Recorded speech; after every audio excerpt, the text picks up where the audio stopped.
Hello everyone. तो इस ड्रामे में हमारी फीमेल लीड का नाम शिरासे है। शिरासे एक हाई स्कूल गर्ल है और इसके साथ साथ उसके डैड एक बेकरी रन करते हैं और अपनी फैमिली का बिजनेस चलाने में वो उनकी पार्ट टाइम में हेल्प भी करती हैं। और इसके साथ साथ उसके दो भाई भी हैं जिनकी टेक केयर करने में उसका बाकी का सारा समय गुजर जाता है।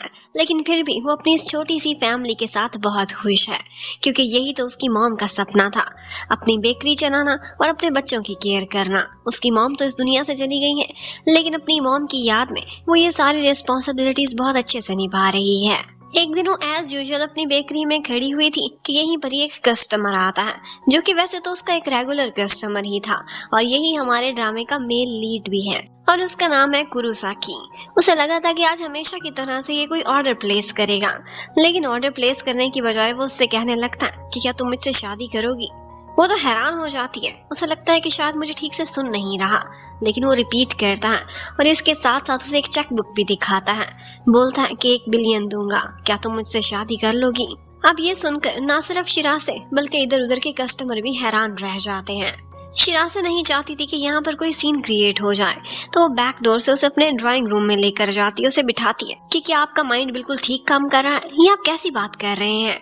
और वो उससे कहने लगता है कि मुझे काफी अर्से से तुम्हारी बेकरी पर आते हुए तुमसे ट्रू लव हो चुका है। तुम्हारी प्लेजेंट सी पर्सनैलिटी मेरी लाइफ में एक सनशाइन बनकर आई है और जैसा कि तुम मेरी लाइफ का फर्स्ट लव हो, तो मैं चाहता हूँ कि लास्ट लव भी बन जाओ, इसीलिए मैं डायरेक्ट शादी की बात कर रहा हूँ। वो तो अपने साथ एक मैरिज सर्टिफिकेट भी लिए हुए था और उससे कहता है कि इस पर साइन कर दो, लेकिन वो कहती है कि आप जो बातें कर रहे हैं मुझे कुछ समझ में नहीं आ रही, प्लीज अब आप यहाँ से जा सकते हैं, आपकी रिक्वेस्ट को मैं रिजेक्ट करती हूँ। और इस बात पर कुरोसाकी थोड़ा सा भी रिस्पॉन्स नहीं देता, चुपचाप शरीफ सा आदमी बनकर वहां से चला जाता है। लेकिन यही बात जब बाद में शिरासे की फैमिली को पता चलती है तो उसके भाई तो एकदम हैरान ही रह जाते हैं। वो दोनों कह रहे थे कि जरूर कोई स्टॉकर ही होगा, इससे बच कर रहना, अगर चाहो तो उस लड़के को यहाँ से बैन भी कर दो। लेकिन वो कहने लगती है कि नहीं, वो बिल्कुल बेजरर सा था, मुझे नहीं लगता कि वो मुझे कोई नुकसान पहुंचाना चाहता है। और फिर थोड़े ही दिनों में वो दोबारा से उसकी शॉप पर आता है और कहता है कि मैंने बहुत अच्छे से सोचा है, शायद मेरा प्रपोजल बहुत ही सडन था, ऐसे मुझे नहीं कहना चाहिए था, पहले तुम्हारा दिल जीतने की कोशिश करनी चाहिए। और तब से लेकर वो रोजाना ही उसकी शॉप में आना शुरू कर देता है। हमेशा उसके लिए कोई ना कोई गिफ्ट लेकर आता है, कभी बुके तो कभी फुट मसाज की मशीन, कभी कोई टेडी बियर, तो कभी अपना सारा बायोडाटा अपने साथ घसीटे फिर रहा था, अपना पासपोर्ट, अपना बैंक बैलेंस, अपना रेजिडेंस कार्ड, अपना क्रिमिनल रिकॉर्ड, हर चीज उसे क्लियर करके दिखाता है। कहता है कि मैं एक शरीफ आदमी हूँ और तुम्हें अपनी जिंदगी में अपनाना चाहता हूँ, लेकिन वो हर बात पोलाइटली उसे मना कर देती थी और वो चुपचाप वहाँ से चला जाता था। और ये सारा कुछ होने के बाद शिरासे के भाइयों का कहना था कि अब तो तुम्हें कंफर्म हो गया ना कि वो एक स्टॉकर है, उसे बैन कर देते हैं अपनी शॉप से। लेकिन वो अपने भाइयों को शांत कराती है और कहती है कि ये सारा कुछ मैं खुद ही हैंडल कर सकती हूँ। नेक्स्ट डे वो जैसे ही उसके लिए एक गिफ्ट लेकर आता है तो वो उसे रिजेक्ट करते हुए साथ ही साथ ये भी कह देती है कि अगर मैं जिंदगी में कभी शादी करूंगी तो किसी ऐसे इंसान से कि जिससे मैं प्यार करती हूँ, ना कि पैसे की वजह से। और आपका इस तरह से बार बार आना और मेरे लिए गिफ्ट लेकर आना ये मुझे बॉदर कर रहा है। अब इस बात पर कुरोसाकी उसे सॉरी बोलता है, लेकिन साथ ही साथ उसे जाते हुए कह देता है कि शायद तुम्हें नहीं पता, लेकिन मेरी जिंदगी में तुम्हारी बहुत वैल्यू है।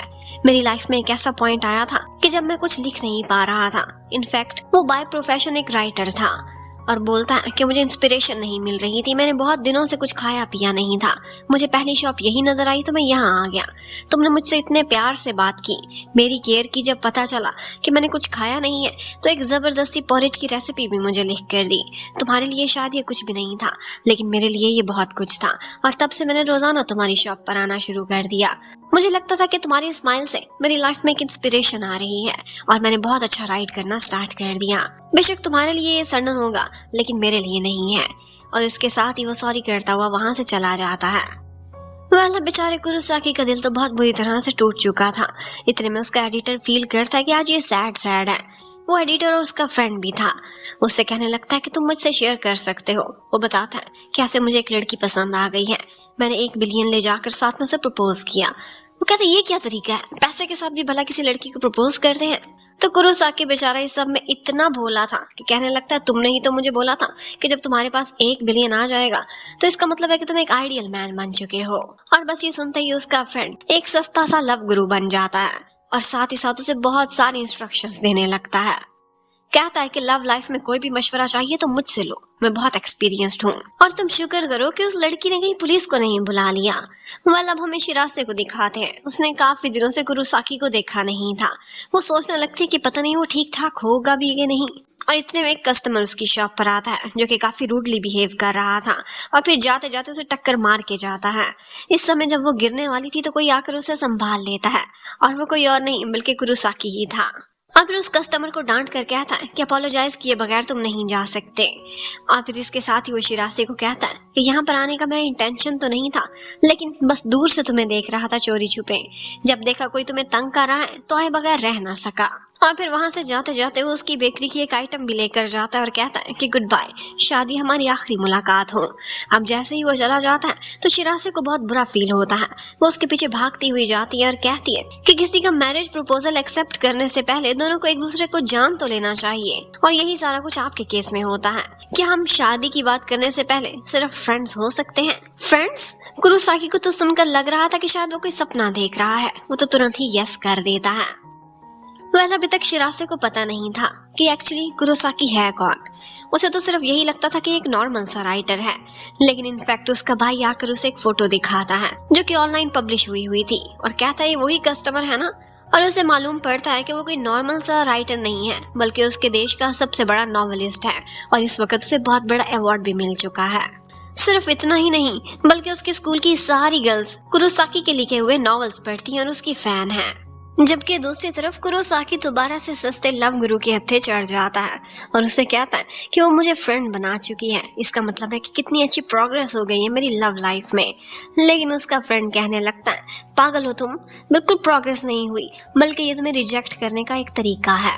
जब भी लड़की ने किसी को रिजेक्ट करना होता है तो उसका लव एक्सेप्ट करने की बजाय उसे कहती है कि हम फ्रेंड्स हैं और फिर उसके बाद वो फ्रेंड जोन से कभी निकल ही नहीं सकते। तुम भी यही समझो। और बस ये सुनते ही कुरोसाकी एकदम सैड हो जाता है और वो डाउन होकर बैठा हुआ था। उसका तो मन ही नहीं कर रहा था कि अब वो शिरासे की शॉप पर जाए, जबकि उधर शिरासे बार बार उसका वेट कर रही थी। और लास्ट टाइम जब वो फ्रेंड्स बने थे तो उसने कुरोसाकी का नंबर भी ले लिया था और उसका एक रुमाल भी उसकी शॉप पर रह गया था, तो वो इसी बहाने उसे कॉल करने का फैसला करती है। लेकिन उसके छोटे भाई को ये आइडिया बिल्कुल भी पसंद नहीं आ रहा था। इवन कि वो चोरी चोरी इन दोनों की बातें भी सुनने लगता है। शिरासे कुरोसाकी को फोन करती है और उससे कहती है कि आपको रुमाल वापस करना था, आप तो शॉप पर ही नहीं आए। लेकिन वो थोड़ा सैड सैड सा दिखाई दे रहा था। उसने फैसला किया था कि इस लड़की की शॉप पर कभी भी नहीं जाऊंगा, लेकिन फिर भी वो उसे रिजेक्ट तो कर नहीं सकता था। उसे कह देता है कि मैं वॉक के लिए शाम को रोजाना जाता हूँ एक पार्क में, उसी पार्क में मिलते हैं। और कुरोसाकी तो इतना एक्साइटेड हो गया था कि टाइम से आधा घंटा पहले ही वहां जाकर बैठ जाता है और इतने में शिरासे वहां पहुंचती है। शिरासे को देखकर एकदम उसका दिल मेल्ट हो जाता है, लेकिन फिर भी वो उससे फासला रखना चाहता था क्योंकि वो हमेशा के लिए उसके फ्रेंड जोन में अटका नहीं रहना चाहता था। शिरासे सिर्फ उसका रुमाल वापस करने नहीं आई थी बल्कि अपने हाथों से उसने एक स्पेशल स्वीट भी बनाई थी जो कि उसे देने लगती है। कुरोसाकी का वो लेने को तो बहुत मन करता है, पर फिर उसके दिल में वही लव गुरु वाली बातें आने लगती हैं और इसी वजह से उससे दूर दूर होता जा रहा था। बट थैंक्स गॉड वो मन में बातें नहीं रखता था और जो दिल में था वही तुरंत ही बोल देता है। कहता है कि लास्ट टाइम तुमने मुझे रिजेक्ट कर दिया था ना, तुम मुझे हमेशा के लिए सिर्फ और सिर्फ एक फ्रेंड रखना चाहती हो और बस ये मैं बर्दाश्त नहीं कर सकता क्योंकि मैं एक ग्रीडी मैन हूँ। मेरी तुम्हारे लिए फीलिंग्स नहीं बदल सकती। बेशक तुम मुझे फ्रेंड रखो, लेकिन मैं हमेशा से तुम्हें लाइक करता हूँ और करता रहूंगा। शिरासे उससे कहने लगती है कि अच्छा, तो अब मुझे समझ आई कि इतने दिनों से आप शॉप पर क्यों नहीं आ रहे थे। मैंने आपको फ्रेंड बनाया है क्योंकि लास्ट टाइम जब आप कह कर गए थे कि मैं आखिरी दफा इस शॉप पर आया हूँ तो ये सुनकर मुझे अच्छा नहीं लगा था। और हाँ, आपकी प्रमोशन भी हो सकती है रिश्ते में। फ्रेंड से आगे आप क्लोज फ्रेंड और इन दी एंड मेरा दिल भी जीत सकते हैं। हमारे रिलेशनशिप में आने की पॉसिबिलिटी 0 नहीं है। और ये सुनते ही कुरोसाकी बहुत खुश हो जाता है।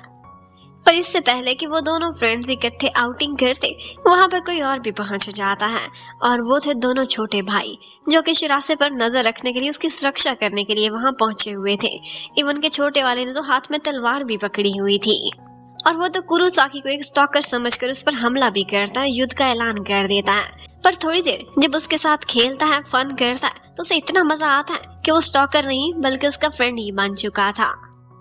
कुरोसाकी ने सोचा था कि आज का दिन वो शिरासे के साथ बिताएगा, लेकिन उसके साथ साथ फ्री में उसे इतनी अच्छी सी फैमिली भी मिल गई थी और शिरासे की फैमिली उसे अपनी ही फैमिली फील हो रही थी। उन दोनों का टाइम बहुत अच्छा गुजरता है।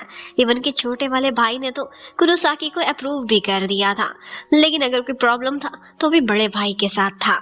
अब वो लोग जैसे ही वहां से वापस जाने वाले थे तो शिरासे उससे कहती है कि मैंने आपका एक नॉवल पढ़ा है और वो मुझे बहुत पसंद आया है।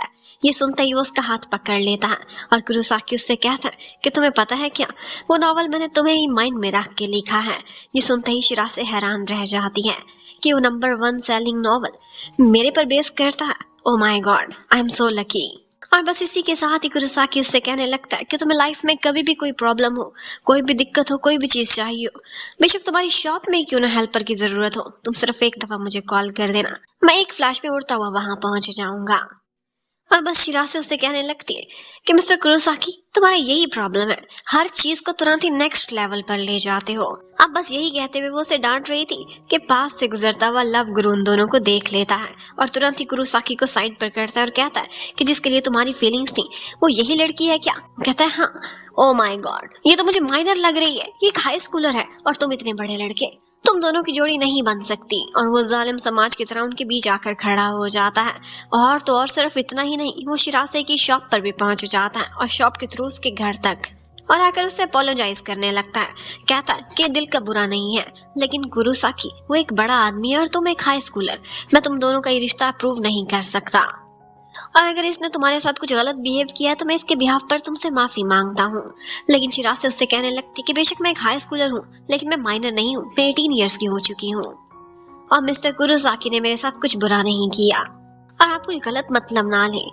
आज की मुलाकात के बाद ही मेरे फ्रेंड नहीं बल्कि क्लोज फ्रेंड बन चुके हैं। अब ये सुनते ही कुरोसाकी की खुशी तो देखने वाली थी। वो बहुत खुश वापस लौट जाता है, लेकिन थोड़े ही दिनों बाद उसने एक अवार्ड सेरेमनी अटेंड करनी थी और होटल के कमरे में उसने खुद को वॉशरूम में बंद कर लिया था। बार बार उसका एडिटर कह रहा था कि प्लीज बाहर आओ, तुमने स्पीच देनी है, एंड टाइम पर ये सारा कुछ कैंसिल नहीं कर सकते। लेकिन कुरोसाकी बहुत डर गया था। किताबों में तो वो बहुत अच्छा लिख लेता था, लेकिन पब्लिक को फेस करके बोलना उसको बहुत सोशल एंजाइटी होती थी और एडिटर को लगता है कि इस टाइम पर अगर कोई इसे समझा सकता है तो वो और कोई नहीं बल्कि शिरासे ही हो सकती है। तो वो तुरंत ही उसके डैड के पास पहुंचता है और उससे शिरासे का थोड़ा सा समय मांगकर जैसे ही वो स्कूल से वापस पहुंचती है उसे अपने साथ ले जाता है। उसे सारा प्रॉब्लम बताता है और कहता है कि अगर इस समय हमने ये शो कैंसिल कर दिया तो कुरोसाकी की रेपुटेशन को बहुत नुकसान पहुंचेगा। तो अब शिरासे उसे आवाज देती है। वो जैसे ही उसकी आवाज सुनता है तो एकदम हैरान रह जाता है कि ये कहाँ से आ गई है। वो उसे हिम्मत दिलाती है और उसे कहती है कि मैं भी तुम्हारी ये स्पीच सुनना चाहती हूँ एक फैन की तरह, और उसे ये बात भी अंडरस्टैंड कराती है कि अगर इस टाइम पर तुमने बैक ऑफ किया तो तुम्हारे फैंस का दिल टूट जाएगा। वो कहने लगता है कि मुझे लगता है मैं सिर्फ किताबों में अच्छा लिख सकता हूँ, जैसे तुम्हारे सामने मैंने इतनी ऑब्वियस सी बातें बोल दी थी, कहीं मेरे फैंस भी मेरी कोई ऐसी बात सुनकर डिसअपॉइंटेड ना हो जाएं। मुझे दिखावा बिल्कुल भी नहीं आता। लेकिन वो उसे समझाती है कि ये तो वो क्वालिटी है जो कि बहुत रेयर है और तुम्हारे फैंस कभी भी तुम्हें डिसअपॉइंटेड नहीं होंगे। तुम उनके सामने सच्ची बात करोगे, अपने दिल की बात कहोगे तो वो बहुत खुश होंगे। और बस इसके बाद कुरोसाकी को हिम्मत मिल जाती है। वो बाहर निकलता है और शिरासे उसके बाल सेट करती है, उसकी टाई ठीक करती है और उसे कहती है कि बस तुम स्माइल करना और कॉन्फिडेंस से जाना, मैं भी तुम्हारे साथ होंगी। और इसके साथ ही एडिटर कहता है कि आप यहाँ पर आए, आपको थैंक्स करने के लिए हमने आपके लिए एक ड्रेस भी रेडी किया हुआ है। और बस वो उसे बहुत सुंदर सा रेडी करते हैं और कुरोसाकी जैसे ही वहाँ पहुँचता है उसकी नजरें सिर्फ और सिर्फ शिरासे पर ही थी। उसे देखते ही वो बहुत सुंदर लग रही थी। उसे हिम्मत तो आ गई थी, लेकिन जब वो स्पीच देने लगता है तो फिर से कुछ गलत कर बैठता है, पर शिरासे उसकी हिम्मत बढ़ाती है और उसके बाद वो वही बोलता है जो शिरासे ने उससे कहा था। अपने मन की हर बात कह देता है। जो वो अपने फैंस और अपनी बुक्स के बारे में सोचता था उसमें हमेशा की तरह कोई दिखावा नहीं था। और आज के दिन वो ये भी एडमिट करता है कि उसकी लाइफ में एक स्पेशल पर्सन है जिसने उसे सबके सामने खड़ा होने की हिम्मत दी है। और इसके साथ साथ वो ये भी बताता है कि मेरे घर के करीब ही एक बेकरी भी है जिस पर मैं रोजाना जाता था और वहीं से ही मुझे अपने पिछले नॉवल के लिए इंस्पिरेशन भी मिली है। अब उसकी बेकरी का भी नाम आ चुका था और साथ ही साथ लोग शिरासे को भी वहां पर तलाश करने की कोशिश कर रहे थे। वो तो वहां से भागने की करती है और बस उसे भागता देखकर कुरोसाकी भी किसी तरह से उसे तलाश करता हुआ एक साइड पर पहुंच ही जाता है। उसे कहता है कि कहीं तुम घबरा तो नहीं गई, मैंने ज्यादा सच बोल दिया क्या? लेकिन शिराज़े उससे कहती है कि कोई बात नहीं, डोंट वरी। खैर, तुमने मेरी बेकरी की प्रमोशन तो बहुत अच्छी करा दी है, मेरे पास अब बहुत सारे कस्टमर्स आने वाले हैं और इस बात पर मैं तुम्हारा थैंक्स भी करना चाहती हूँ। क्या तुम्हें बदले में कुछ चाहिए? और वो उसे तुरंत ही वहां से जाते हुए रोक लेता है और कहता है कि क्या मैं तुम्हें एक दफा टच कर सकता हूँ? और वो सोचने लगती है कि पता नहीं मुझे कहाँ टच करना चाहता है, लेकिन फिर भी वो डरते डरते यस कर देती है और वो बस बहुत प्यार से उसके सिर पर टैप टैप करता है और उसे थैंक यू बोल देता है। वहां से जाने ही वाला था कि इसी सीन पर उनकी कोई फोटोग्राफर फोटोज ले लेता है और फिर नेक्स्ट डे उन्हें पता चलता है कि बहुत सारे रिपोर्टर्स भी उनकी बेकरी पर आए हुए हैं और इसके साथ साथ एक फोटोग्राफर को सब पता चल गया है। इससे पहले कि वो उनकी फोटो मैगजीन में पब्लिश करता, एडिटर ने उसे खामोश करा लिया है। अब जैसे ही शिराज़े स्कूल जाती है तो उसकी फ्रेंड्स उसे अपने पास बिठा लेती हैं और कहती हैं कि ये तुम्हारी शॉप का रेगुलर कस्टमर है, तुमने हमें कभी बताया ही नहीं था।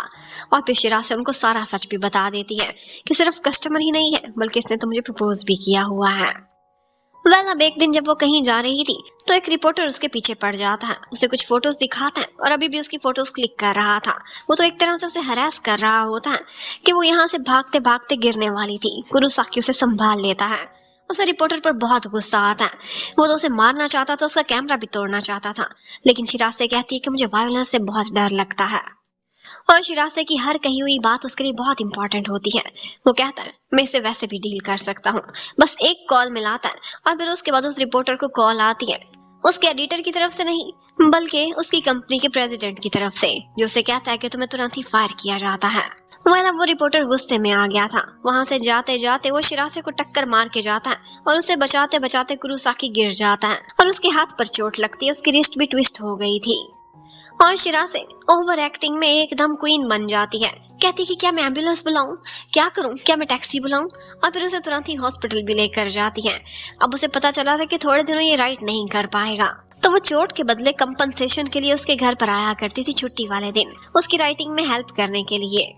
जब वो उसका अपार्टमेंट देखती है तो वो इतना सुंदर था और वहां से ऐसा व्यू पॉइंट दिखता था कि वो देखते ही खुश हो जाती है। अब कुरोसाकी के लिए वो नॉवल लिख रही थी और वो नॉवल इतना जबरदस्त था और था भी एक रोमांटिक नॉवल कि ये सुनते सुनते उसके मन में जैसे कुरोसाकी के लिए ही फीलिंग्स आ रही थी, लेकिन ये सारा कुछ वो दबाने की कोशिश करती है। थोड़ी देर बाद कुरोसाकी को एक इंस्पिरेशन चाहिए थी, तो वो उसे सोफे से लगाता है और कहता है कि अगर हीरो इस तरह से डायलॉग बोले तो क्या हीरोइन के दिल में कुछ होगा। और ऑफ कोर्स उसी टाइम पर शिराज़े के दिल में कुछ कुछ होने लगता है। वो कहती है ऑफ कोर्स बहुत असर होगा, तुरंत ही ये डायलॉग लिख लेते हैं और फिर इसके बाद वो दोनों इकट्ठे बैठकर खाना खाते हैं। कुरोसाकी बताता है कि मेरा एक छोटा भाई भी है जो कि इस वक्त यूनिवर्सिटी का स्टूडेंट है, लेकिन मेरी लाइफ बहुत लोनली है क्योंकि मेरे डैडी ने सेकंड मैरिज कर ली है। उनकी वाइफ और छोटा बेटा उनके साथ रहते हैं जबकि मेरी लाइफ अलग है। पर हमेशा से मैं एक फैमिली लाइफ में बिलीव करता हूँ, इसीलिए तो जैसे ही तुम मुझे अच्छी लगी मैंने तुरंत ही तुम्हें शादी के लिए प्रपोज कर दिया था। अब ये सुनते ही शिराज़े घबरा जाती है और उसकी गलती की वजह से कुरोसाकी के कपड़ों के ऊपर जूस गिर जाता है। अब वो तुरंत ही उसकी जैकेट उतारती है और उसके ऊपर से दाग भी उतार कर लाती है। कुरोसाकी टी शर्ट तो पहन लेता था, लेकिन हाथ पर चोट की वजह से वो शर्ट नहीं पहन पाता था। अब वो ड्रेस शर्ट पहनने में उसकी हेल्प करती है, उसके बटन बंद करती है कि इतने में ऊपर से लव गुरु भी पहुंच जाता है। उन दोनों को इस तरह देखकर एकदम से चिल्लाता है और उन्हें अलग करता है। पहले तो कुरोसाकी को बहुत डांटता है और फिर उसके बाद शिराज़े से सॉरी करता है कि सब तुम्हें करने पर मजबूर कर रहा है, ये कितना बुरा इंसान है। लेकिन शिराज़े कहती है कि आपको कोई गलत फहमी हुई है और फिर जैसे ही शिराज़े वहां से चली जाती है तो कुरोसाकी की तो शामत ही आ गई थी। उसे लव गुरु से खूब सारी डांट पड़ती है, जबकि तो शिराज़े आज बहुत खुश खुश जा रही थी। इवन कि उसे देखते ही उसके पुराने एक दो कस्टमर्स उससे कहने लगते हैं कि आप इतना स्माइल कर रही हो, कहीं आपकी लाइफ में लव तो नहीं आ गया। और वो सोचने लगती है कि क्या लव मेरे फेस पर इतना क्लियर लिखा हुआ है, मेरी फैमिली को ना पता चल जाए। उधर कुरोसाकी बहुत प्यार से मासूम सी शक्ल बनाकर बैठा डांट सुन रहा था। एडिटर उससे कहता है कि तुम्हारा नॉवल एक मूवी में अडॉप्ट किया जा रहा है और उसको टॉप हीरोइन शूट कर रही है। क्या तुम्हें अभी भी थोड़ी सी शर्म आ रही है? ऐसी हरकतें ना करो। अगर कोई आर्टिकल छप गया या पब्लिसिटी में कुछ उल्टा सीधा हो गया तो तुम्हारा क्या बनेगा। और फिर इसी के साथ ही उसे डिस्करेज करने लगता है। कहता है कि उसने तुम्हें फ्रेंड और फिर क्लोज फ्रेंड बनाया है, पता है बॉयफ्रेंड बनने तक कितना लंबा रास्ता पड़ा है। और फिर पेपर पर एक एक स्टेप लिखता है और अभी भी 8-10 स्टेप और पड़े हुए थे। वो कहता है कि 8-10 स्टेप कवर करते करते मुझे लगता है कि तुम उसके फ्रेंड जोन से भी निकल चुके होगे। और बस ये सुनते ही कुरोसाकी का फिर से दिल टूट जाता है। जबकि उधर शिरासे जैसे ही घर पहुंचती है तो उसे पता चलता है कि आज एक और आदमी उनके घर पर आया हुआ है और उसका नाम लूकुन था और वो वहां पर as a part timer job कर रहा था क्योंकि आजकल शिरासे अपनी ही जिंदगी में थोड़ा बिजी रहती थी। तो उसके डैड ने हेल्पर के तौर पर उसे वहां पर रखा हुआ था। वो बहुत ही अच्छी यूनिवर्सिटी का स्टूडेंट था। ये सुनते ही वो सोचने लगती है कि तुम यहाँ पर पार्ट टाइम क्यों कर रहे हो। तो वो कहने लगता है क्योंकि आपकी इस बेकरी की कुरुसाकी ने प्रमोशन जो की थी। वो सोचती है अच्छा तो ये कुरुसाकी का कोई फैन लगता है। जबकि उधर हमें दिखाते हैं कि लव गुरु ने आजकल कुछ उल्टे सीधे काम करने शुरू कर दिए थे। वो शिरासे को अपने साथ एक जगह पर ले जाता है जहाँ पर मूवी की शूटिंग चल रही थी और उसी शूट पॉइंट पर थोड़ी देर बाद कुरुसाकी भी आ जाता है। कुरुसाकी को एक लड़की जाकर मिलती है, तुरंत ही उसका हाथ पकड़ लेती है और उससे बातें कर रही थी। उसे देखकर लग रहा था कि ये दोनों बहुत क्लोज हैं और जैसे ही शिरासे इन दोनों को एक दूसरे के इतने क्लोज देखती है तो बस उसका तो दिल टूट जाता है। उसके मन में आता है कि कहीं कुरुसाकी मेरे साथ कोई डबल गेम तो नहीं कर रहा। कि शिरासे के माइंड में बार बार कुरुसाकी और वो लड़की ही आए जा रही थी। वो सोच रही थी कि आखिर इतनी क्लोज उससे कौन सी लड़की हो सकती है। वो तो इतना शाय और इंट्रोवर्ट दिखता है और वो शॉप पर भी काफी खोई खोई सी दिखाई दे रही थी। इतने में लूकुन उसके पास आता है और कहने लगता है क्या मन ही मन में कुछ परेशान दिखाई दे रही है, क्या कोई लव अफेयर का प्रॉब्लम तो नहीं है। अगर कोई मशवरा चाहिए तो मैं आपकी हेल्प कर सकता हूँ। लेकिन वो उससे तुरंत ही नो कर देती है। पर यहाँ पर वो एक दफा फील करती है कि लूक उनकी पर्सनैलिटी बहुत ही ब्राइट है। लेकिन मुझे तो लूक उन पर शक हो रहा है, जैसे वो कोई हकीकत छुपाने की कोशिश कर रहा हो। अब इसी के साथ ही हमें दिखाते हैं कि एक्चुअली वो लड़की और कोई नहीं बल्कि कुरुसाकी के नॉवल पर बनने वाली मूवी की हीरोइन है।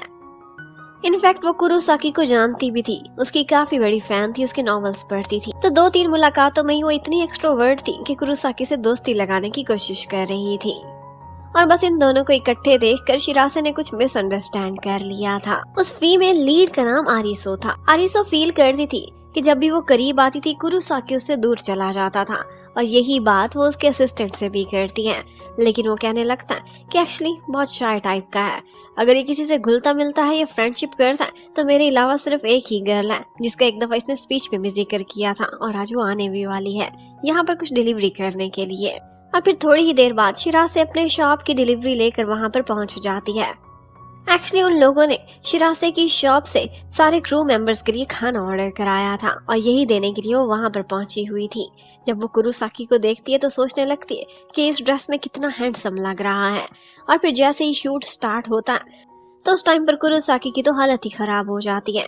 1-2 सिंपल से सेंटेंसेस बोलने थे उसने अपनी स्पेशल अपीयरेंस में, लेकिन वो भी उसे ढंग से बोले नहीं जा रहे थे, वो बार बार कट करा रहा था। तो बस सारे लोग ब्रेक ले लेते हैं। कुरुसाकी बहुत डाउन फील कर रहा था, लेकिन इतने में शिरासे उसके पास आती है। वो कहने लगता है मुझे लगता है मैं यहाँ पर फिट नहीं करता, मैं सबको परेशान कर रहा हूँ। लेकिन शिरासे उससे कहती है कि तुम्हारी ये स्पेशल अपीयरेंस तुम्हारे फैंस को बहुत खुशी देगी और तुम्हें वो बात याद है ना जो मैंने स्पीच से पहले तुम्हें बोली थी, बस वही करो जो तुम्हारा मन कहता है। और हाँ, ये याद रखना कि अगर तुम अच्छा परफॉर्म करोगे तो मुझे तुम पर गर्व फील होगा, मुझे डिसअपॉइंटेड मत करना। और बस ऐसा ही होता है। वो उसकी बातें सुनकर एक दफा फिर से हिम्मत में आ जाता है और अब की बार जो उसने अपना सीन कराया था वो बहुत अच्छा बोला था। और इसी सीन में ही फिर आरिसो भी एंट्री करती है और यहाँ पर जैसे ही शिरासे उसे देखती है तो पता चलता है कि ये तो एक एक्ट्रेस थी। अब उसे तसल्ली होने लगती है कि जरूर कोई काम की बात होगी, तभी तो ये कुरुसाकी के इतने क्लोज हो रही थी। शूट के बाद वो दोनों इकट्ठे खड़े हुए थे। शिरासे उन्हें दूर से खड़े देख रही थी और उसी टाइम पर और भी कुछ गर्ल्स गुजरती हैं जो उन दोनों को देखकर गॉसिप करने लगती हैं कि ये दोनों इकट्ठे कितने अच्छे लग रहे हैं, काश इनका रियल लाइफ का कपल बन जाए। वो दोनों एग्जैक्टली मैचिंग लग रहे थे, अपनी एजेस में भी, अपनी पर्सनैलिटी और फाइनेंशियल स्टेटस में भी। और बस यही सुनते ही शिरासे की तो तबीयत खराब होने लगती है। उसे ऐसा लगता है कि शायद मैं एक अच्छा मैच हूँ ही नहीं और कुरुसाकी थोड़े दिनों बाद मेरे से दिल भरने के बाद मुझसे मूव ऑन कर जाएगा। अब शिरासे उन दोनों को इकट्ठे देखकर वहां से जाने वाली थी कि इतने में कुरुसाकी उसको देख लेता है और फिर उसे रोकता है। उससे कहता है कि तुम्हारे आने की वजह से मुझे बहुत पॉजिटिव फील हुआ है और शायद यही वजह है कि मैंने शूट इतने अच्छे से करा लिया है। और फिर उसके बाद उसका थैंक्स करता है, साथ ही साथ उसका दिया हुआ राइस केक भी खाने लगता है। ये उसे बहुत ही पसंद आया था और वो सारे क्रू मेंबर्स को भी वहां पर बुलाता है और कहता है कि ये मेरी तरफ से ट्रीट है। और बस इसी बहाने शिरासे की बेकरी की प्रमोशन भी चल रही थी। वो तो बहुत ही खुश हो जाती है। लेकिन यहाँ पर कोई था जो बहुत ही जेलसी में पड़ चुका था और वो आरिसो थी, जो इन दोनों को इकट्ठे देखकर बर्दाश्त कर ही नहीं सकती थी। और बस फिर वो ये बात मन में रखती भी नहीं है। एक दफा शिरासे को अकेले में देखती है तो उसे अपने पास बुला लेती है। उससे कहती है कि कुरोसाकी के ज्यादा क्लोज होने की जरूरत नहीं है। अगर कुरोसाकी का एक भी स्कैंडल इस टाइम पर बाहर निकल गया तो पूरी मूवी बर्बाद हो जाएगी। तुम समझ भी सकती हो कितना नुकसान होने वाला है। इसलिए तुम्हारे लिए बेहतर होगा और कुरोसाकी के लिए भी कि अगर तुम उससे फासला रखोगी। लेकिन शिरासे को ये सारा कुछ सुनकर बहुत बुरा फील हो रहा था। वो बार बार उसे नीचा दिखा रही थी। वो उसे कहने लगती है कि तुम्हारे कहने पर मैं कुरोसाकी से फासला नहीं रखने वाली। और बस आरिसो इतनी एरोगेंट थी कि तुरंत ही हंसने लगती है और कहती है कि तुम्हारी औकात ही क्या है। और तुम्हें इतना भी बता दूं कि कुरोसाकी को मैं तुमसे छीन कर ही रहूंगी, देख लेना। अब इसके बाद बेचारी शिरासे तो परेशान ही हो जाती है। उसकी लव लाइफ अभी स्टार्ट हुई ही नहीं थी कि अंदर विलन भी एंटर हो गई थी। और फिर इसके साथ ही उसका मूड और भी खराब हो जाता है जब उसे पता चलता है लुकुन उसे एक फोटो दिखाता है। इंस्टा पर, सोशल मीडिया पर लोग बातें बना रहे थे। कहने लगते हैं कि आरिसो की और कुरोसाकी की काफी अच्छी दोस्ती हो गई है शूट के बीच, और लगता है कि ये लोग एक कपल भी बनने वाले हैं। बस इसी तरह की बातें हो रही थी और फैंस इनके कपल को बहुत पसंद कर रहे थे। ये देखते ही शिरासे का और भी दिल टूट जाता है। इनफैक्ट ये सारा कुछ और कोई नहीं बल्कि आरिसो खुद ही करा रही थी, ताकि शिरासे को कुरोसाकी की लाइफ से दूर कर सके और एक पब्लिक प्रेशर भी जमा सके। इतने में कुरोसाकी शिरासे को मैसेज करता है, कहता है मैं तुम्हारे घर के करीब ही हूँ, मुझसे मिलने के लिए आओगी। और वो तुरंत ही एक बहाना करके घर से बाहर जाती है। दूर से किसी को दौड़ते हुए आते देखती है तो पता चलता है कि वो कुरोसाकी ही था। उसने खुद को अच्छे से कवर किया हुआ था। लेकिन शिरासे कहने लगती है कि तुम फिक्र ना करो, मेरे घर के इर्द गिर्द इतने कोई लोग नहीं फिरते, रिपोर्टर्स तो आजकल दिखते भी नहीं। और बस ये सुनते ही कुरोसाकी तो इतना इजी हो जाता है कि उसके कुछ ज्यादा ही क्लोज आ गया था और उसके इतना करीब आने से शिरासे की धड़कनें तेज हो जाती हैं। वो कहने लगती है कि इतना भी इजी फील ना करो। अब कुरोसाकी उससे कहने लगता है कि हमारा शूट रैप अप हो रहा है और एक लास्ट मीटअप है। मैं उसमें डायरेक्टर के बिहाफ पर तुम्हें भी इनवाइट करने के लिए आया हूँ। ये सुनते ही शिरासे को लगने लगता है कि शायद मैं उस दुनिया में फिट नहीं होती। लेकिन वो उससे कहता है कि तुम आना, तुम्हारे आने से मुझे खुशी मिलेगी और कॉन्फिडेंस भी। शिरासे तो काफी परेशान थी उन रूमर्स की वजह से, लेकिन लगता है कि कुरोसाकी को इस बारे में कुछ पता ही नहीं था या फिर वो सोशल मीडिया को ज्यादा इंपॉर्टेंस नहीं देता था। उसने इस बारे में शिरासे से कोई बात नहीं की थी और इस मुलाकात के बाद शिरासे तो इतनी परेशान और नर्वस रहती है कि पूरी रात सोई ही नहीं थी और बैठकर राइस केक ही बनाती रहती है। और नेक्स्ट डे प्लेट भर कर राइस केक अपने भाई को खाने को कहती है। वो समझ जाते हैं कि जरूर कोई परेशानी थी और ये पूरी रात सो नहीं सकी। अब नेक्स्ट डे वही पार्टी थी और यही अटेंड करने के लिए शिरासे जाती है। वो बहुत ही सुंदर लग रही थी और यहाँ पर वो देखती है कुरोसाकी और आरिसो दोनों इकट्ठे खड़े होकर फोटोशूट भी कराते हैं और गेस्ट्स को चीयर भी करते हैं। ये सारा कुछ देखकर शिरासे को फिर से डाउन फील होता है। वो बहुत लोनली सी थी, उसके साथ कोई भी खड़ा नहीं था, उसे अनफिट लग रहा था। लेकिन कुरोसाकी जैसे उसे देखकर उसके करीब आना चाह रहा था, आरिसो बीच में आ जाती है और उनको डिस्ट्रैक्ट कर देती है। बस ये देखकर शिरासे सैड होती है और बाहर चली जाती है। थोड़ी ही देर बाद आरिसो उसके पास आती है और कहने लगती है कि मैंने तुम्हें बोला था ना, अभी तो मैंने कोई एफर्ट ही नहीं की और देखो दुनिया ने मुझे और कुरोसाकी को एक कपल भी बना दिया है। अब देखना मैं उसे तुमसे कैसे छीनती। वो मेरे बाजू में आकर खड़ा होगा और तुम सिर्फ देखती ही रह जाओगी। शिरासे बहुत सैड फील कर रही थी और इसके साथ साथ आरिसो कुछ और बातें भी करती है।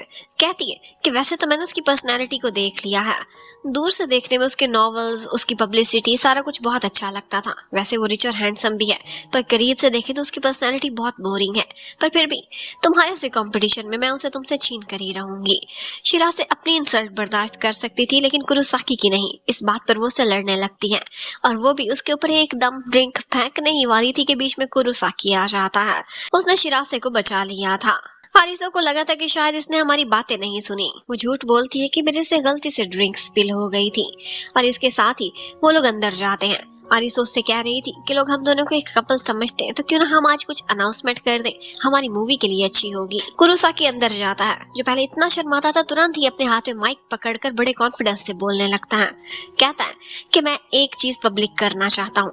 लोग मुझे और आरिसो को एक कपल समझते हैं लेकिन ऐसा कुछ भी नहीं है, हम सिर्फ और सिर्फ फ्रेंड्स हैं। वैसे भी मैं तो इतना बोरिंग सा पर्सन हूँ, आरिसो को कैसे डिजर्व कर सकता हूँ। और बस आरिसो काफी शर्मिंदा होती है। इसके साथ ही वो कहने लगता है कि पत्थरों पर फूल तो उग सकते हैं लेकिन जो लड़की मेरे मन में है, जिसका मैंने पहले जिक्र किया था अपनी लास्ट स्पीच में, मैं उसके अलावा और किसी से प्यार नहीं कर सकता। अब उसके बाद वो जाकर आरिसो से अकेले में मिलता है। वहाँ पर वही लव गुरु एडिटर भी पहुंचा हुआ था। वो लोग आरिसो को समझाते हैं कि सारा कुछ करने से तुम्हें भी नुकसान होगा, ये मूवी तुम्हारी भी है, इसलिए बेहतर होगा कि तुम लोग इस सब के बाद एनिमी बनने की बजाय गुड टर्म्स में रहो। और कुरोसाकी भी उसे सीधे सीधे शब्दों में कह देता है कि अगर तुमने शिरासे से दुश्मनी ली तो मैं तुम्हें खुद का दुश्मन समझूंगा। और बस इसी के साथ ही आरिसो वहाँ से चली जाती है। अब कुरोसाकी आता है और शिरासे को अपने साथ गाड़ी में बिठाता है, उसे सॉरी करता है कि आज का दिन तुम्हारे लिए काफी डिफिकल्ट रहा होगा। और वो तो रोने वाली हो गई थी क्योंकि आरिसो ने उसे बहुत हर्ट किया था।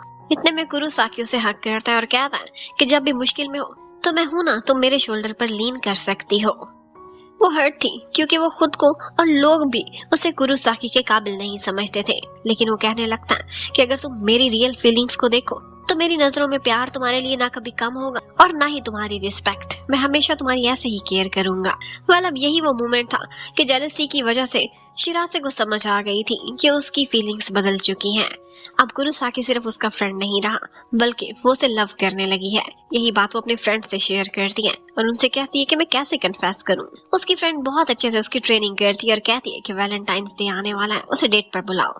अब शिरासे स्कूल से छुट्टी के टाइम पर बहुत नर्वस से जा रही थी और मन ही मन प्रैक्टिस कर रही थी कि वो कुरोसाकी को अब देखेगी तो उसे कैसे डेट पर बुलाएगी। इतने में वो किसी से टकरा जाती है और वो कुरोसाकी ही था जो उसे स्कूल से पिक करने के लिए आया हुआ था। वो उसे देखते ही एकदम ब्लश करने लगती है और वो अपने सिर से उसके सिर को जोड़कर देखने लगता है कि कहीं से फीवर तो नहीं, ये इतनी रेड क्यों हो रही है। और फिर बस कहीं ना कहीं से उसमें हिम्मत आ ही जाती है। वो उससे कहने लगती है कि 14 फेब को क्या तुम मेरे साथ एक जगह आउटिंग पर जाओगे, क्यों ना हम अम्यूजमेंट पार्क की एक डेट पर चलें। ये सुनते ही कुरोसाकी बहुत खुश हो जाता है, जबकि शिरासे सोचने लगती है कि मैं उसके लिए क्या बनाऊं, कौन सा गिफ्ट दूं। और बस उसने यही फैसला किया था कि वो अपने हाथ से बनी हुई एक चॉकलेट उसे गिफ्ट में देगी। और लुकुन भी ये सारा कुछ सुन रहा था और उसकी प्लानिंग को देख वो भी मन ही मन कुछ प्लान करने लगता है। अब फाइनली वो दिन आ जाता है। सबसे पहले तो कुरोसाकी ने खुद को बहुत अच्छे से कवर किया हुआ था, लेकिन शिरासे उससे कहने लगती है कि इस तरह से तुम लोगों को अपनी तरफ ज्यादा अट्रैक्ट कर रहे हो। वो अपना कवर उतारता है और उसके बाद उनकी डेट स्टार्ट हो जाती है। यहाँ पर उन दोनों ने हाथ भी पकड़े हुए थे और उसके बाद वो दोनों मैचिंग हेयर बैंड्स भी लगाते हैं। वो दोनों इकट्ठे बहुत अच्छे लग रहे थे। उन्होंने एक साथ बहुत सारी राइड्स ली थी, सेल्फीज बनाई थी और इकट्ठे बहुत सारा खाना भी खाया था। इस डेट में बहुत सारे ऐसे पॉइंट्स आते हैं कि जब शिरासे उसके दिल की धड़कनें तेज हो जाती हैं। जब कभी भी कुरोसाकी उसके करीब आता था उसे पता चल चुका था कि ये प्यार का इजहार करने का समय आ चुका है। इतने में कुरोसाकी बैठकर उसे बताने लगता है कि मैं जब हाई स्कूल में था तब एक दफा अम्यूजमेंट पार्क में आया था, लेकिन यहाँ बैठकर सिर्फ और सिर्फ मैंने बुक्स रीडिंग की थी। मेरा कोई भी फ्रेंड नहीं था, सब लोग मुझे बोरिंग कहते थे। लेकिन मुझे ऐसा लगता है कि तुमसे मिलने के बाद मेरी लाइफ में बहुत बड़ा बदलाव आ चुका है। मेरा मन करता है कि मैं तुम्हारे साथ हंसूं, खेलूं, एंजॉय करूं। ये सुनते ही शिरासे उससे कहती है कि मैं लाइफ में हमेशा तुम्हारे साथ रहना चाहती हूँ। और इसके साथ ही उसे वो गिफ्ट देती है और बताती है कि क्या तुम ये एक्सेप्ट कर सकते हो, ये मेरे प्यार का इजहार है। मुझे लगता है कि मैं तुम्हें पसंद करने लगी हूँ। लेकिन इसी के साथ ही उन्हें लगता है कि पीछे मौजूद कुछ लोग उनकी फोटोज लेने वाले थे कि इतने में वो वहां से भागने की करते हैं और भागते भागते एक पॉइंट पर पहुंचते हैं। शिरासे तो सैड हो गई थी, उससे कहने लगती है कि मुझे ऐसा लग रहा है कि जैसे मैं तुम्हारी लाइफ को एक ट्रबल में डाल रही हूँ। लेकिन वो उससे कहने लगता है कि तुम्हारे प्यार के इजहार से बढ़कर मेरे लिए और क्या होगा, इसको ट्रबल तो मत बोलो। और बस वो उसे चीयर अप कर देता है। इसके साथ ही वो लोग जैसे ही गिफ्ट खोलते हैं तो पता चलता है कि उस चॉकलेट में हार्ट तो बिल्कुल टूटा हुआ है और ये किसी और ने नहीं बल्कि लुकुन ने ही किया था। इसे देखकर साफ पता चलता है कि उसके कोई ना कोई हिडन मोटिव्स हैं। अब फाइनली वो दोनों गर्लफ्रेंड बॉयफ्रेंड बन चुके थे और कुरोसाकी अपनी गर्लफ्रेंड को पहली किस करता है। तो इस पार्ट में दिखाते हैं कि एक दफा शिरासे जब स्कूल से छुट्टी के बाद वापस आ रही थी तो कुरोसाकी उसे रिसीव करने के लिए खड़ा हुआ था और इसी दिन शिरासे की फ्रेंड्स भी उसके बॉयफ्रेंड से इंट्रोड्यूस होती हैं। वो काफी देर तक उससे बातें करती रहती हैं, उन दोनों के साथ स्टिक ही रहती हैं क्योंकि ऑफ कोर्स वो भी कुरोसाकी की बुक्स पढ़ती थी और उसकी फैन थी। लेकिन जब वो चली जाती हैं तो शिरासे अपने मन की बात कुरोसाकी से कर देती है। कहने लगती है कि मुझे ऑड लग रहा है, पता नहीं क्यों ऐसी फीलिंग आ रही है, लेकिन जब भी किसी गर्ल को तुम्हारे अराउंड देखती हूँ तो मुझे जेलसी फील होने लगती है। कुरोसाकी उससे कहने लगता है कि मैं ये नहीं कहूँगा कि तुम इमेच्योर हो, क्योंकि ये नेचुरल फीलिंग है और जो भी तुम्हारे मन में होता है तुम्हें एक्सप्रेस करना आता है, अपनी ट्रू फीलिंग्स बतानी आती है, इससे अच्छा और क्या हो सकता है। और इसके साथ ही उसका हाथ पकड़कर कहता है कि तुम मेरा विश्वास रखो, मैं हमेशा से तुम्हारा हूँ और तुम्हारा ही रहूंगा। और हाँ, तुम्हारी ये जेलसी मुझे बॉदर नहीं बल्कि खुशी दे रही है। अब अब उसके बाद वो दोनों डेट पर जाने का प्लान बनाते हैं। कुरोसाकी तो कब का स्कूल से पास आउट हो चुका था, लेकिन वो बताते कि किस तरह से उसके पेरेंट्स ने हाई स्कूल टाइम में ही डेटिंग स्टार्ट की थी। वो कहने लगता है कि अगर तुम्हें वही वाइब चाहिए तो मैं किसी दिन यूनिफॉर्म पहन कर आ जाऊंगा, हम दोनों हाई स्कूल के बाद वाली डेट एंजॉय कर लेंगे। इसी तरह उन दोनों का हंसी मजाक चल रहा था कि यहीं पर ही उनका प्लान बनता है कि क्यों ना वो लोग आइस स्केटिंग के लिए चलें। और अपना ड्रेस चेंज करने के लिए वो जैसे ही अपने घर पहुंचती है तो आगे लूकुन उनकी शॉप पर खड़ा हुआ था। लूकुन का और कुरोसाकी का आमना सामना होता है और ये शॉकिंग पॉइंट था कि जब शिरासे को पता चलता है कि ये दोनों स्ट्रेंजर्स नहीं है बल्कि ये दोनों तो भाई भाई हैं। लेकिन ये सारा कुछ देखते ही कुरोसाकी एकदम इतना नर्वस होता है कि अपना प्लान भी कैंसिल करता है और वहां से निकल जाता है। अब उसके जाते ही शिरासे लूकुन से पूछती है कि ये सब क्या था। लूकुन उससे कहने लगता है कि हम दोनों भाइयों के बीच ज्यादा बनती नहीं है, इसीलिए मुझे देखकर यहाँ से चला गया है। एक्चुअली ये दोनों स्टेप ब्रदर्स थे और इनकी मॉम अलग अलग थी। कुरोसाकी की मॉम के इस दुनिया से जाने के बाद वो नई फैमिली में एडजस्ट नहीं हो पाया था और उसकी वजह कहीं ना कहीं उसकी स्टेप मदर थी, जो कि उसकी तरफ बहुत ज्यादा नेगेटिव रहती थी। लूकुन ऐसा बिहेव करता है कि जैसे वो अपने भाई के साथ अच्छे रिलेशंस चाहता है, लेकिन भाई ही उसे दूर कर देता है। इसी बारे में वो शिरासे से बात करता है तो शिरासे उससे कहती है कि ठीक है, मैं तुम्हें एक चांस दे सकती हूँ। और उसके बाद जब आइस स्केटिंग की नेक्स्ट डेट पर उसने कुरोसाकी के साथ जाना था तो वो लूकुन को भी अपने साथ ले जाती है और कुरोसाकी शिरासे के होते हुए कोई मना भी नहीं कर सकता था। फाइनली वो सोचता है कि क्यों ना अपनी गर्लफ्रेंड के साथ एंजॉय किया जाए। ऐसे खड़ा होता है कि जैसे बहुत अच्छे से आइस स्केटिंग जानता है और अभी सबको पिछाड़ कर आगे निकल जाएगा। लेकिन जैसे ही उसने रिंग में अपना पहला स्टेप रखा था बस वो बेचारा तो नीचे ही गिर जाता है। उसकी सारी हीरोपंती खत्म हो गई थी, उसे आइस स्केटिंग बिल्कुल भी नहीं आती थी और यहाँ पर शिरासे को उसकी हेल्प करनी पड़ती है। वो उसे एक वॉकर भी लेकर देती है और वो यहाँ पर फिर तो वह हीरो नहीं बल्कि एक छोटा बच्चा ही दिखाई दे रहा था। इतने में शिरासे गिरने वाली थी कि लूकुन आता है और उसे संभाल लेता है। लूकुन लगता था कि हर काम में एकदम परफेक्ट है। कुरोसाकी को इस पॉइंट पर बहुत अजीब अजीब सा फील होता है। उन दोनों को साथ इकट्ठे देखकर उनकी एजेस भी ऐसे मैचिंग थी कि लग रहा था कि कुरोसाकी नहीं बल्कि लूकुन ही शिरासे का बॉयफ्रेंड है। लेकिन बस बेचारा क्या करता, चुपचाप खड़ा रहता है। और फिर उसके बाद लूकुन आता है और कुरोसाकी को भी अपने साथ स्केटिंग सिखाने लगता है, लेकिन साथ ही साथ उसे जली कटी बातें भी लगा रहा था। एक दो दफा तो जानबूझकर उसे गिरा भी देता है ताकि इसकी गर्लफ्रेंड के सामने इसका इमेज खराब हो जाए। लोगों के क्या हिडन इंटेंशंस है कुरोसाकी अच्छे से समझ गया था और वो उसे कहने लगता है कि एंड तक मैं अपने प्यार को डिफेंड करूंगा, तुम चाहे जो भी करना चाहो, मैं शिरासे पर गिव अप करने वाला नहीं। और फिर उसके बाद लूकुन जब वहां से चला जाता है तो कुरोसाकी शिरासे को अपने साथ एक जगह लेकर जाता है। यहाँ पर जाते ही वो सोचने लगती है कि ये क्या, मुझे लगता है कि इसने बुकिंग कराई हुई है, ये मुझे होटल के किसी रूम में लेकर जा रहा है। ओह माय गॉड, ये सब क्या हो रहा है। शिरासे तो एकदम घबरा गई थी और कुरोसाकी था कि बहुत कॉन्फिडेंस से की कार्ड पकड़े आगे चले जा रहा था। और फिर वो ठहर कर कहता है कि सॉरी शिरासे, लेकिन मैं बहुत ज्यादा फ्रस्ट्रेटेड हो रहा हूँ, मैं नहीं चाहता कि हम दोनों के बीच कोई भी तीसरा आए। और बस वो तो और भी घबरा जाती है। लेकिन इन दी एंड उसे पता चलता है कि उसे किसी होटल रूम में नहीं बल्कि एक गार्डन में लेकर गया था, जो कि टोटली उसने बुक करा लिया था। वहाँ पर फ्लावर्स का और लाइटिंग्स का बहुत ही सुंदर नजारा था और यहाँ पर कुरोसाकी ये सारा समय सिर्फ और सिर्फ शिरासे के साथ अकेले बिताना चाहता था और साथ साथ वो उसके लिए उसके फेवरेट मीट बन्स भी लेकर आया था। इस एटमॉस्फेयर के साथ मीट बन बिल्कुल भी सूट नहीं करते थे। कुरोसाकी कोई परफेक्ट बॉयफ्रेंड नहीं था, वो फुल ऑफ फ्लॉज था, क्लमजी भी था, लेकिन फिर भी शिरासे को बहुत अच्छा लगता था। अपनी डेट के एंड पर वो दोनों किस करने ही वाले थे कि इतने में कुरोसाकी की कॉल आ जाती है और वो डिस्ट्रैक्ट हो जाते हैं। कुरोसाकी वापस आकर उसे बताता है कि मेरे मैन्युस्क्रिप्ट में थोड़े से प्रॉब्लम्स आ रहे हैं जो कि अभी के अभी जाकर मुझे सॉल्व करने होंगे। और हाँ, शायद काफी दिनों के लिए ये हमारी आखिरी मुलाकात ही हो, क्योंकि कल से मैं नेशन वाइड एक टूर पर जा रहा हूँ। उसका अपने फैंस के साथ इंटरेक्शन था, एक ऑटोग्राफ सेशन था जो कि वो हर शहर में जाकर करेगा। तो अब थोड़े दिन उसकी और शिरासे की मुलाकात नहीं होने वाली थी। उधर हमें लूक उनकी मॉम को दिखाते हैं। वो तो अपने बेटे के बस कान ही भरे जा रही थी, बार बार कहती है कि वो तुम्हारी तरह ज्यादा पढ़ा लिखा भी नहीं है, इतनी बड़ी यूनिवर्सिटी में भी नहीं गया, हाई स्कूल तो उसने मुश्किल से पास किया है और वो इतना बड़ा ऑथर भी बन चुका है, जितना सक्सेसफुल है, जितना पैसा उसके पास है, तुम्हें शर्म करनी चाहिए। तुम्हें चाहिए कि उसे मुंह के बल नीचे गिराओ, हर अच्छी चीज उससे छीन लो। और बस इसी फ्रस्ट्रेशन में जो भी माँ बोलती थी लूकन वही करने की कोशिश करता था।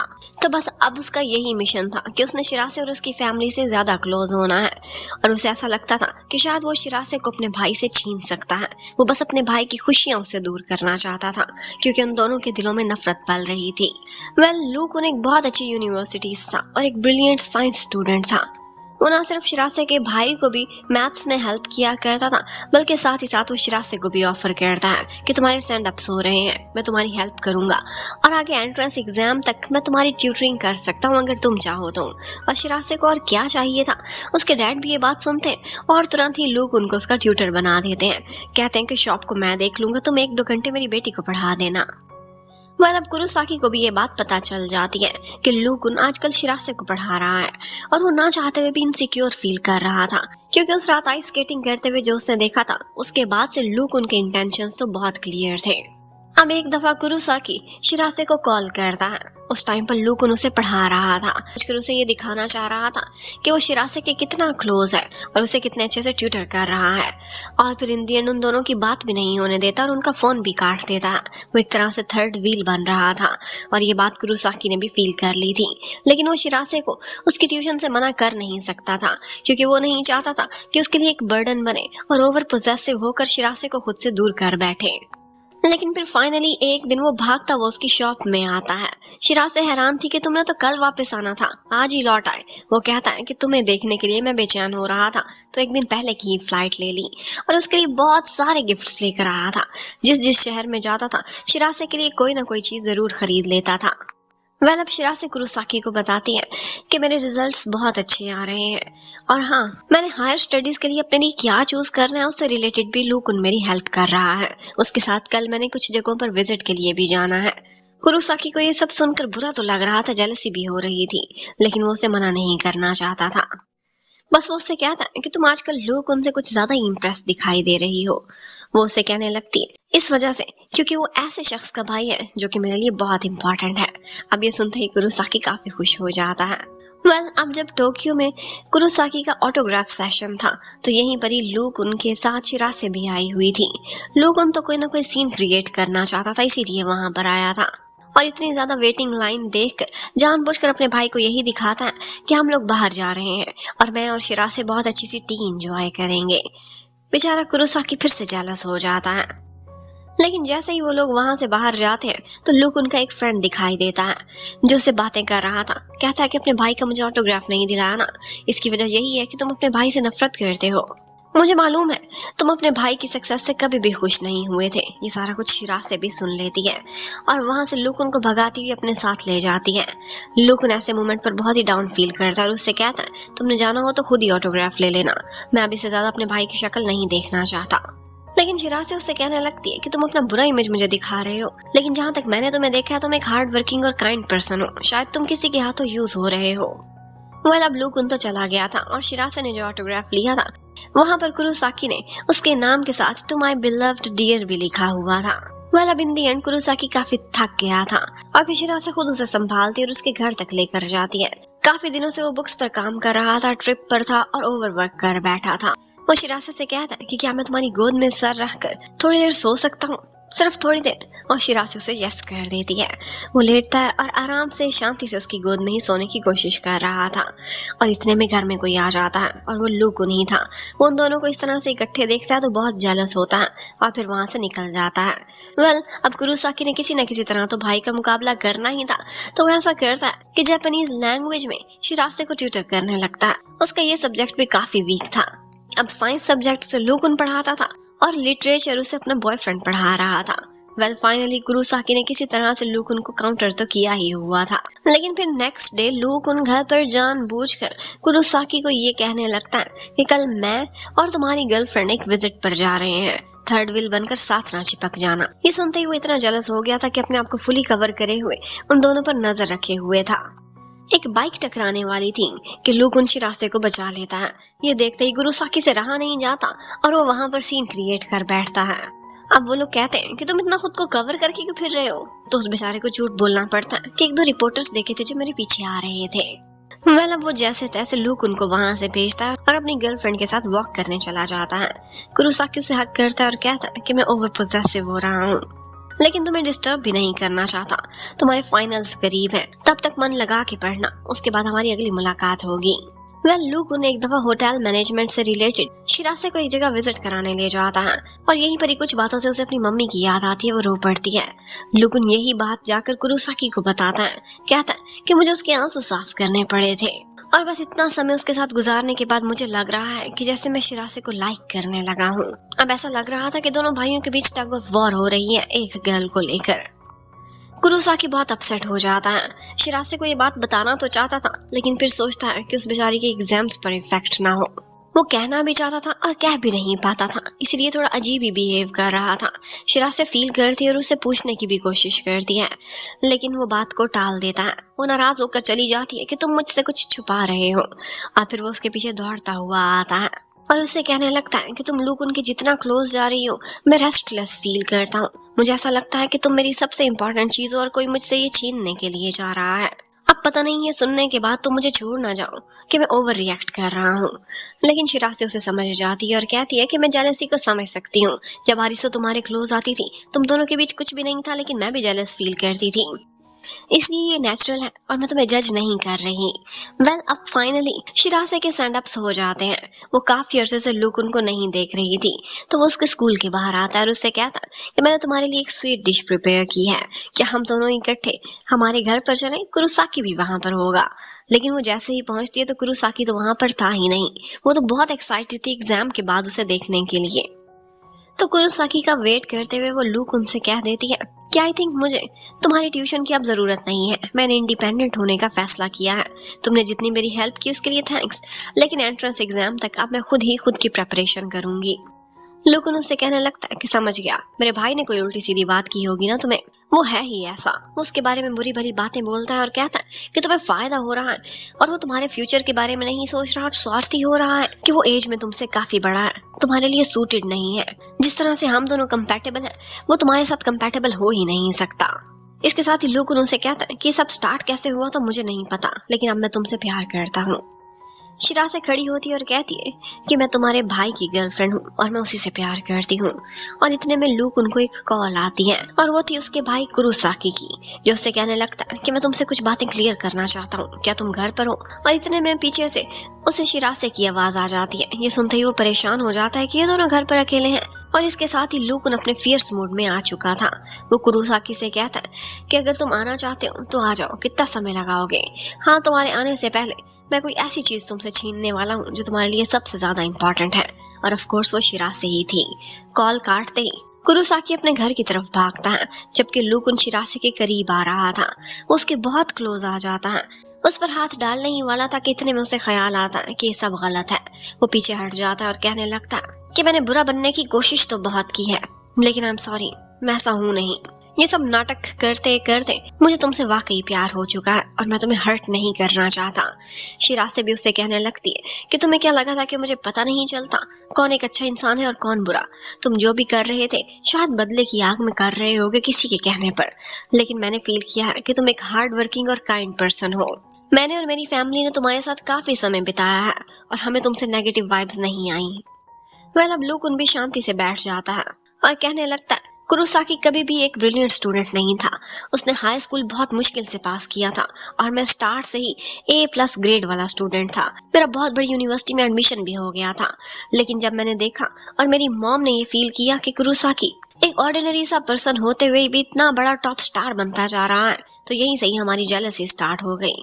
और मेरी मॉम हमेशा से उसे नीचा दिखाना चाहती थी, इसलिए मुझे इंस्टॉल किया था कि कहीं मैं उससे हार ना जाऊं, उसकी खुशियां छीन लूं, उसे बर्बाद कर दूं। लेकिन इस सारे प्रोपेगेंडा और प्लानिंग में कब मुझे तुमसे सच्चा प्यार हो जाएगा मुझे पता ही नहीं चला था। अब इतने में कुरोसाकी भी घर में एंटर होता है। आते ही लूक उनको पकड़ लेता है। वो उस पर हमला करने ही वाला था कि शिरासे उसे रोकती है और कहती है कि मैं बिल्कुल सेफ हूँ, इसने मेरे साथ कुछ भी नहीं किया और मैं चाहती हूँ कि तुम दोनों भाई अपनी कंफ्यूजन्स को दूर कर लो। वो उन दोनों को इकट्ठे बिठाती है, दोनों अपने मन की बातें करते हैं। कुरोसाकी भी अक्सर लोग उनसे काफी ज्यादा हार्श हो जाया करता था और एक दो दफा तो उसे घर से जाने का भी बोल चुका था, लेकिन लोगुन ये बात नहीं समझ सकता था क्योंकि कुरोसाकी उससे फासला रखना चाहता था। क्योंकि स्टार्ट से बचपन से ही लोगुन की मॉम ने कुरोसाकी को यही कहा था कि तुम एक नालायक स्टूडेंट हो, अगर तुम मेरे बेटे के साथ रहे तो उसे भी अपने जैसा बना लोगे। और बस इसी वजह से कुरोसाकी उसे खुद से दूर करता था और इसी वजह से लुकुन जो कि एक बच्चा था उसे अपने भाई से नेगेटिव वाइब्स आने लगी थी। अब कुरोसाकी बड़ापन दिखाता है और उससे कहता है कि मैंने तुमसे जो भी हार्श बोला था उसके लिए मैं अपोलोजाइज करता हूँ, और हाँ, जो तुमने उल्टा किया था उस पर बड़ा भाई होने के नाते मैं तुम्हें सजा भी दे सकता हूँ। और आता है और उसके फेस पर डबल स्लैप कर देता है, कहता है कि आगे हवासों में रहना, मैं तुम्हारा बड़ा भाई हूँ, और हाँ, अगर मैंने कुछ गलत किया है तो तुम भी मुझसे बदला ले सकते हो। और इसके साथ ही लुकुन उसके फेस पर एक क्यूट सा स्लैप करता है और कहता है तुमने ऐसा कुछ भी नहीं किया और जो भी हुआ मैं भूल चुका था, अब हम दोनों एक नया स्टार्ट लेंगे। और ये कहते हुए वो अपार्टमेंट से बाहर चला जाता है, कहता है कि अपनी गर्लफ्रेंड के साथ क्वालिटी टाइम स्पेंड करो क्योंकि मैं तो चला अपना टाइम बिताने के लिए। बाहर जाकर लुकुन को उसकी मॉम की कॉल आती है जो फिर से उसके कान भरने की कोशिश कर रही थी, लेकिन वो अपनी मॉम की कॉल काट देता है और कहता है कि कुरोसाकी एक अलग पर्सन है और मैं अलग, हम दोनों को कंपेयर करना बंद करें। जबकि घर पर कुरोसाकी फिर से वही बात शिरासे से कर देता है, कहता है कि एंट्रेंस एग्जाम से पहले हाई स्कूल पास आउट करते ही क्यों ना हम दोनों शादी कर लें, ये घर तुम्हारे बगैर कितना सोना सोना सा लग रहा है ना। और बस शिरासे ये सुनते ही फिर से परेशान हो जाती है, ना हाँ बोलती है ना, बस इसी बारे में बार बार सोचे जा रही थी। वो आजकल बहुत नर्वस थी क्योंकि उसने अपने फ्यूचर स्टडीज की भी प्लानिंग करनी थी, उसकी शॉप कौन चलाएगा शादी के बाद ये भी सोचना था, और वो कुरोसाकी से भी शादी के लिए रेडी है भी कि नहीं, बहुत सारे क्वेश्चन उसके मन में आ रहे थे। इसीलिए वो आजकल थोड़ी परेशान परेशान रह रही थी। कुरोसाकी जब लव गुरु से ये बात शेयर करता है तो वो कहने लगता है कि तुम उसे बहुत परेशान कर रहे हो, अभी देखो तो सही उसकी लाइफ का कितना क्रूशियल टाइम चल रहा है, उसने अपने फ्यूचर की हायर स्टडीज, अपने कैरियर को भी इसी टाइम पर चूज करना है और तुम उससे शादी का बर्डन डाले जा रहे हो।